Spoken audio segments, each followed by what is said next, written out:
ஏனோக்கின் முதலாம் புத்தகம். காவலாளர்கள். அதிகாரம் 3. வீழ்ந்த தேவதூதர்கள். மனுபுத்திரர் பெருகினபோது அந்நாட்களில் அவர்களுக்கு அழகும் ரூபமும் உள்ள குமாரத்திகள் பிறந்தார்கள். அப்பொழுது வானபுத்திரராகிய தேவதூதர்கள் அவர்களைக் கண்டு அவர்கள் மேல் இச்சை கொண்டு ஒருவரோடொருவர், வாருங்கள், நாம் மனுபுத்திரருக்குள்ளிருந்து நமக்கு மனைவிகளை தெரிந்து கொண்டு நமக்கு பிள்ளைகளை பெறுவோம் என்று சொல்லிக் கொண்டார்கள். அவர்களுடைய தலைவனாயிருந்த செம்யாசா என்பவன் அவர்களை நோக்கி, நீங்கள் மெய்யாகவே இந்த காரியத்தை செய்ய சம்மதிக்க மாட்டீர்களோ என்றும், நான் ஒருவன் மாத்திரம் இந்த பெரிய பாவத்திற்குரிய தண்டனையை சுமக்க வேண்டி வரும் என்றும் பயப்படுகிறேன் என்றான். அதற்கு அவர்கள் எல்லாரும் அவனுக்கு பிரதியுத்தரமாக, நாம் யாவரும் ஆணையிட்டு இந்த திட்டத்தை கைவிடாமல் இந்த காரியத்தை செய்வோம் என்று ஒருவருக்கொருவர் சாப பிரமாணங்களினாலே நம்மை நாமே கட்டுப்படுத்திக் கொள்வோம் என்றார்கள். அப்பொழுது அவர்கள் யாவரும் கூடி ஆணையிட்டு அதின்மேல் தங்களை சாப பிரமாணங்களினால் கட்டுப்படுத்திக் கொண்டார்கள். அவர்கள் எல்லாரும் 200 பேராயிருந்தார்கள். யாரேத்தின் நாட்களில் எர்மோன் மலையின் உச்சியில் இறங்கினார்கள். அதின்மேல் அவர்கள் ஆணையிட்டு சாப பிரமாணங்களினால் தங்களை கட்டுப்படுத்திக் கொண்டபடியால் அதற்கு எர்மோன் மலை என்று பெயரிட்டார்கள்.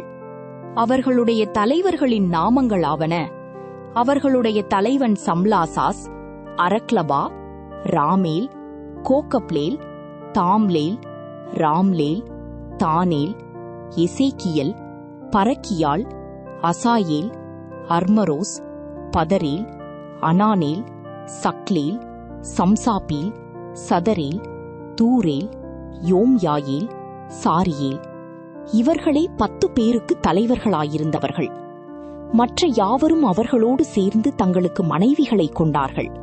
ஒவ்வொருவனும் தனக்கென ஒருத்தியை தெரிந்து கொண்டு அவர்களிடத்தில் பிரவேசித்து அவர்களாலே தங்களை தீட்டுப்படுத்திக் கொள்ள ஆரம்பித்தார்கள்.